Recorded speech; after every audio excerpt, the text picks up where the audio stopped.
الشیطان الرجیم بسم اللہ الرحمن الرحیم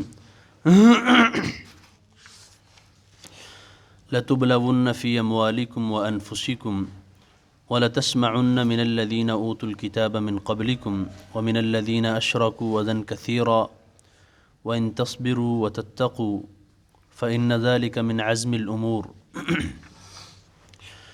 وَإِذَا أَخَذَ اللَّهُ مِيثَاقَ الَّذِينَ أُوتُوا الْكِتَابَ لَتُبَيِّنُنَّهُ لِلنَّاسِ وَلَا تَكْتُمُونَهُ فَنَبَذُوهُ وَرَاءَ ظُهُورِهِمْ وَاشْتَرَوْا بِهِ ثَمَنًا قَلِيلًا فَبِئْسَ مَا يَشْتَرُونَ۔ ضرور تم آزمائے جاؤ گے مالوں میں اور جانوں میں۔ وَلَتَسْمَعُنَّ مِنَ الَّذِينَ أُوتُوا الْكِتَابَ مِن قَبْلِكُمْ وَمِنَ الَّذِينَ أَشْرَكُوا أَذًى كَثِيرًا، اور ضرور تم سنو گے جن کو تم سے پہلے کتاب دی گئی ان سے، وَمِنَ الَّذِينَ أَشْرَكُوا، اور جو مشرکین ہیں ان سے، أَذًى كَثِيرًا، بہت زیادہ تکالیف۔ وَإِن تَصْبِرُوا وَتَتَّقُوا، اگر تم صبر کرو گے اور پرہیزگار بن جاؤ گے تو بے شک یہ بڑی ہمت والا کام ہے۔ ان ذلک من عزم الامور۔ وَإِذَا أَخَذَ اللَّهُ مِيثَاقَ الَّذِينَ أُوتُوا الْكِتَابَ، اور جب اللہ تعالیٰ نے پختہ وعدہ لیا اہل کتاب سے، لَتُبَيِّنُنَّهُ لِلنَّاسِ، ضرور بضرور تم واضح لوگوں کے لیے بیان کرو گے، وَلَا تَكْتُمُونَهُ، اس کو چھپاؤ گے نہیں، فَنَبَذُوهُ وَرَاءَ ظُهُورِهِمْ وَاشْتَرَوْا بِهِ ثَمَنًا قَلِيلًا، تو انہوں نے اس عہد کو پس پشت ڈال دیا اور تھوڑی قیمت وصول کر لی اس کی۔ فَبِئْسَ مَا يَشْتَرُونَ، برا ہے جو وہ بیچ رہے ہیں اور خرید رہے ہیں۔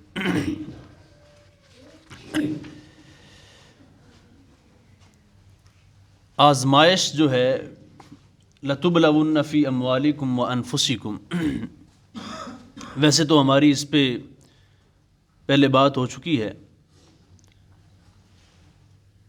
ہر شخص جو ہے نا وہ آزمائش میں ہے۔ کوئی شخص پریشان ہے تو پریشانی میں اس کی آزمائش ہے، کوئی شخص خوش ہے، خوشی میں اس کی آزمائش ہے کہ خوش جب یہ ہوتا ہے، اللہ اس کو خوشی دیتا ہے، تب یہ کیا کرتا ہے۔ کوئی بندہ بیمار ہے تو بیماری میں اس کی آزمائش ہے، کوئی بندہ صحت مند ہے تو صحت مندی میں اس کی آزمائش ہے، اس کا امتحان ہے۔ تو کوئی بھی شخص آپ لے لیں، اس کو اللہ خالق و مالک اس کی آزمائش کر رہے ہیں مختلف اوقات میں، کبھی خوشی دے کے، کبھی غم دے کے، کبھی تنگی دے کے، کبھی آسانی دے کے۔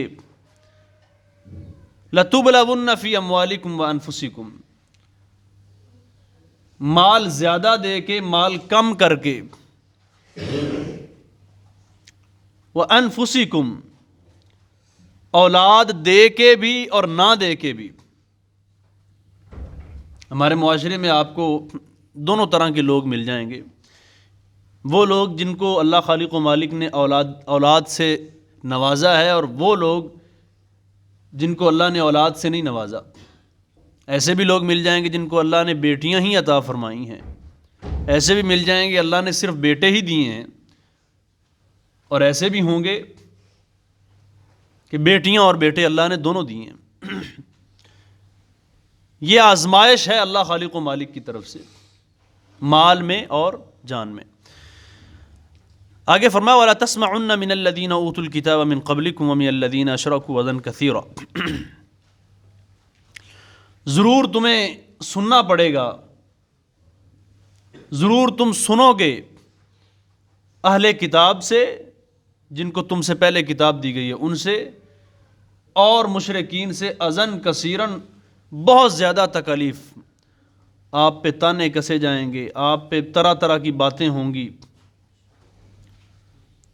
وہ تانے آج سے 1450 سال پہلے بھی کسے جاتے رہے، اور آج بھی اہل توحید پہ کسے جا رہے ہیں۔ ایک واقعہ جو صحیح البخاری کے اندر موجود ہے، آپ پہلے بھی سن چکے ہیں یہ واقعہ، جو اس آیت کی تفسیر میں ہے کہ رسول اللہ صلی اللہ علیہ وسلم حضرت سعد بن عبادہ رضی اللہ تعالی عنہ ان کی عیادت کے لیے جا رہے ہیں، اور سواری پہ ساتھ جو ہے وہ حضرت اسامہ رضی اللہ تعالی عنہ گزر ہوتا ہے ایک مجلس کے پاس سے، اور وہ اس مجلس میں مسلمان بھی ہیں، منافقین بھی ہیں، مشرکین بھی ہیں، اور سارے ہی لوگ اس میں بیٹھے ہوئے ہیں۔ عبداللہ بن ابی یہ بھی تھا، اور رسول اللہ صلی اللہ علیہ وسلم کا ایک صحابی حضرت عبداللہ بن رواحہ رضی اللہ تعالی عنہ وہ بھی تشریف فرما تھے۔ آپ علیہ الصلاۃ والسلام کو آتا ہوا دیکھا، ظاہر ہے سواری ہے چل رہی ہے تو دھول گرد و غبار تو زیادہ نہیں تھوڑی تو آئے گی۔ جب اس نے دیکھا عبداللہ بن ابی نے کہ گرد و غبار آ رہی ہے اور سواری چل کے آ رہی ہے، تو اس نے نا حقارت سے اپنے ناک پہ کپڑا رکھ لیا اور یہ کہا کہ آرام سے چلو، آرام سے چلو۔ رسول اللہ صلی اللہ علیہ وسلم قریب آئے تو آپ علیہ الصلاۃ والسلام رکے، اور آپ علیہ الصلاۃ والسلام نے دیکھا کہ مجلس لگی ہوئی ہے، محفل لگی ہوئی ہے، تو کیوں نہ ہو ایسا کہ دین اور اسلام کی توحید کی بات ان کو بتائی جائے۔ آپ علیہ الصلاۃ والسلام نے ان کو دین کی باتیں بتائیں، توحید کی باتیں بتائیں۔ عبداللہ بن ابی پھر بول پڑا، اس نے کہا کہ دیکھیں آپ نے غلط بات کی ہے، یہ مجلس ہماری تھی، آپ کا حق نہیں بنتا تھا کہ آپ ہماری مجلس میں اپنی بات کرتے۔ آپ اپنے گھر جائیں، آپ کے پاس جو آئے آپ اس کو یہ باتیں بتائیں، ہمیں نہ بتائیں۔ حضرت عبداللہ بن رواحہ رضی اللہ تعالی عنہ تشریف فرما تھے، فرمانے لگے یا رسول اللہ صلی اللہ علیہ وسلم، اسی مجلس میں فرمایا یا رسول اللہ صلی اللہ علیہ وسلم، ہمیں چاہت ہے، ہمیں اس دعوت سے محبت ہے، آپ ضرور ہماری مجلسوں میں آئیں، ہماری چاہت ہے کہ آپ آیا کریں۔ بھائی یہ بات ہونی تھی، بحث و تکرار ہوا، نزاع ہوا، اختلاف ہوا، تو آپ علیہ الصلاۃ والسلام نے بڑی سمجھداری سے کام لیا اور فرمایا کہ چھوڑیں اس کو، اب آپ نے مزید اس پہ بات نہیں کرنی۔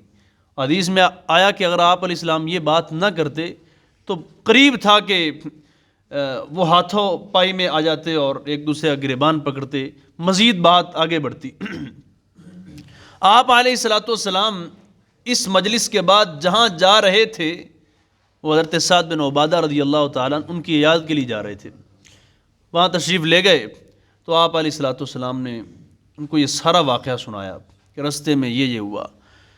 حضرت سعد بن عبادہ رضی اللہ تعالیٰ نے فرمایا یا رسول اللہ صلی اللہ علیہ وسلم، درگزر کیجئے، معاف کیجئے، جانے دیجئے، اس شخص کو یعنی عبداللہ بن ابی کو آپ پہ غصہ ہے اور یہ غصہ رہے گا، وہ کبھی بھی آپ کا حقیقی معنوں میں دوست یا صحابی بن نہیں سکتا۔ اس کی وجہ یہ تھی کہ آپ کے آنے سے پہلے، آپ کی ہجرت سے پہلے جو مدینہ کی سرداری ہے، ایک جو تاج وہ اس کے سر پہ رکھا جانا تھا، یہ بات طے ہو چکی تھی، سب نے اس کو سردار تسلیم کر لیا تھا۔ اب آپ کے آ جانے کے بعد بہت سارے لوگوں کا رخ آپ کی طرف ہو گیا ہے، اس کی تو سرداری جو ہے نا وہ چھن چکی ہے، تو اب وہ اس طرح کی باتیں کر رہا ہے۔ تو یہ والی جو آیت ہے وَلَا تَسْمَعُنَّ مِنَ الَّذِينَ أُوتُوا الْكِتَابَ مِنْ قَبْلِكُمْ وَمِنَ الَّذِينَ أَشْرَكُوا أَذًى كَثِيرًا، اس طرح کی تکالیف کا سامنا آپ کو کرنا پڑے گا۔ ایک شخص، ایک نبیوں کا امام، سرتاج رسول، ان کا مقام و مرتبہ دیکھیے، اگر وہ ایک مجلس میں تشریف لاتے ہیں اور دین اسلام کی دعوت دیتے ہیں تو کوئی بندہ یہ اٹھ کے کہہ دیتا ہے کہ آپ ہماری مجلسوں میں نہ آیا کریں، ہمیں اس دعوت کی کوئی ضرورت نہیں ہے، تو یہ ایسے جملے ہیں جو انسان کو تکلیف دیتے ہیں۔ اور پھر رسول اللہ صلی اللہ علیہ وسلم جیسی ذات، آپ علیہ الصلاۃ والسلام کا مقام اور مرتبہ، ان کو اس طرح کے جملے کہے جائیں تو اللہ خالق و مالک نے فرمایا اس طرح کے جملے آپ کو ضرور سننے پڑیں گے۔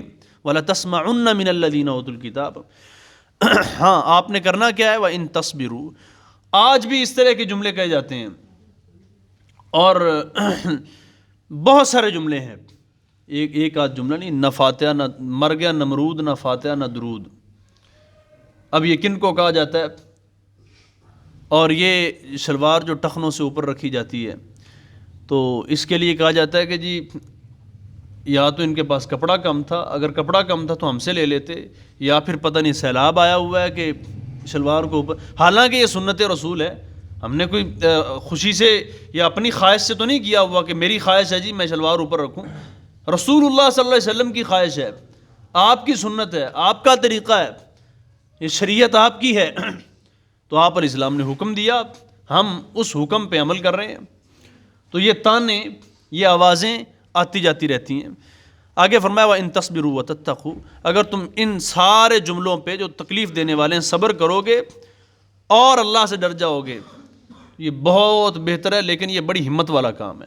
ذَلِكَ مِنْ عَزْمِ الْأُمُورِ، کسی کی بات پہ، کسی کے تانے پہ صبر کرنا، اللہ فرما رہے ہیں بڑی ہمت والا کام ہے۔ آخری بات ہے وَإِذَا أَخَذَ اللَّهُ مِيثَاقَ الَّذِينَ أُوتُوا الْكِتَابَ لَتُبَيِّنُنَّهُ لِلنَّاسِ وَلَا تَكْتُمُونَهُ، اللہ خالق و مالک نے اہل کتاب سے، جن کو تورات اور انجیل دی گئی، ان سے پختہ وعدہ لیا تھا کہ ضرور تم لوگوں کے سامنے رسول اللہ صلی اللہ علیہ وسلم کی صفات، یا جو وہ آپ علیہ الصلوۃ والسلام کے بارے میں تورات اور انجیل کے اندر موجود ہے، وہ ضرور بیان کرو گے لوگوں کے سامنے۔ لَتُبَيِّنُنَّهُ لِلنَّاسِ وَلَا تَكْتُمُونَهُ، اس کو چھپاؤ گے نہیں۔ اور انہوں نے رسول اللہ صلی اللہ علیہ وسلم کے بارے میں جو آپ علیہ السلام کی صفات یا جو بھی چیزیں تھیں ان میں تحریف کی ہے۔ اب تحریف کی دو قسمیں ہیں، تحریف لفظی، تحریف معنوی۔ تورات اور انجیل کے اندر یہ دونوں طرح کی تحریف ہوئی ہے، تحریف لفظی بھی ہوئی ہے، تحریف معنوی بھی ہوئی ہے۔ قرآن مجید کے اندر کوئی شخص تحریف لفظی نہیں کر سکتا، تحریف معنوی تو کر رہے ہیں۔ تحریف لفظی کا معنی یہ ہوتا ہے کہ قرآن مجید یا کسی بھی کتاب کے اصل متن کو یا لفظوں کو تبدیل کر دینا۔ تحریف لفظی لفظوں کو ہی تبدیل کر دینا، تو قرآن مجید کے اندر تحریف لفظی ناممکن ہے، ہو ہی نہیں سکتا۔ تحریف معنوی وہ آج بھی لوگ کر رہے ہیں، پہلے بھی کرتے تھے۔ یعنی تحریف معنوی کا مطلب یہ ہے کہ آیت تو اپنے مطلب کی پڑھ لی، پڑھنے کے بعد یعنی کہ جو آپ کا موضوع ہے، جو آپ چاہتے ہیں، آیت وہ پڑھ کے، اور پڑھی وہی ہے جو اللہ خالق و مالک نے، اس میں تحریف نہیں کی آیت کے پڑھنے میں۔ معنوی یعنی معنی اپنا لے لیا، معنی اپنا لے لیا۔ تو آگے فرمایا کہ انہوں نے اس وعدے کو پس پشت ڈال دیا۔ حدیث سن لیجئے، اس پہ بہت لمبی بات ہو سکتی ہے کہ جو لوگ صحیح بات نہیں بتاتے، حق بات نہیں بتاتے، جانتے بوجھتے ہوئے، میں صرف اس پہ ایک حدیث آپ کے سامنے رکھنا چاہتا ہوں۔ رسول اللہ صلی اللہ علیہ وسلم نے فرمایا من سئل عن علم فکتمہ، جس شخص سے کوئی سوال کیا گیا علم کے بارے میں اور وہ اس کو جانتا تھا، جان بوجھ کر اس نے اس کو چھپایا، فکتمہ الجم، رسول اللہ صلی اللہ علیہ وسلم نے فرمایا کہ اس نے اس کو جان بوجھ کے چھپایا، قیامت کا دن ہوگا اس کے منہ میں آگ کی لگام ڈالی جائے گی۔ حق بات کو چھپانے کا جو جرم ہے، یہ چھوٹا موٹا جرم نہیں ہے۔ آپ نے ایک تو ہے نا سچ بولنا یا جھوٹ بولنا، آپ کو پتہ ہے کہ یہ حق ہے، دین ہے، اسلام ہے، شریعت ہے، رسول اللہ صلی اللہ علیہ وسلم کا فرمان ہے، آپ جانتے بوجھتے ہوئے حق بات کو چھپاتے ہیں، تو یہ حدیث یاد رکھیں، یہ ایک کتاب میں موجود نہیں ہے بلکہ بہت ساری کتابوں میں صحیح سند کے ساتھ یہ روایت موجود ہے کہ جس نے حق بات کو چھپایا، قیامت کے دن اس کے منہ میں آگ کی لگام ڈالی جائے گی۔ اللہ خالق و مالک سے دعا کرتا ہوں اللہ تعالی ہم سب کو دین حق کی سمجھ عطا فرمائے۔ وما علی الا البلاغ۔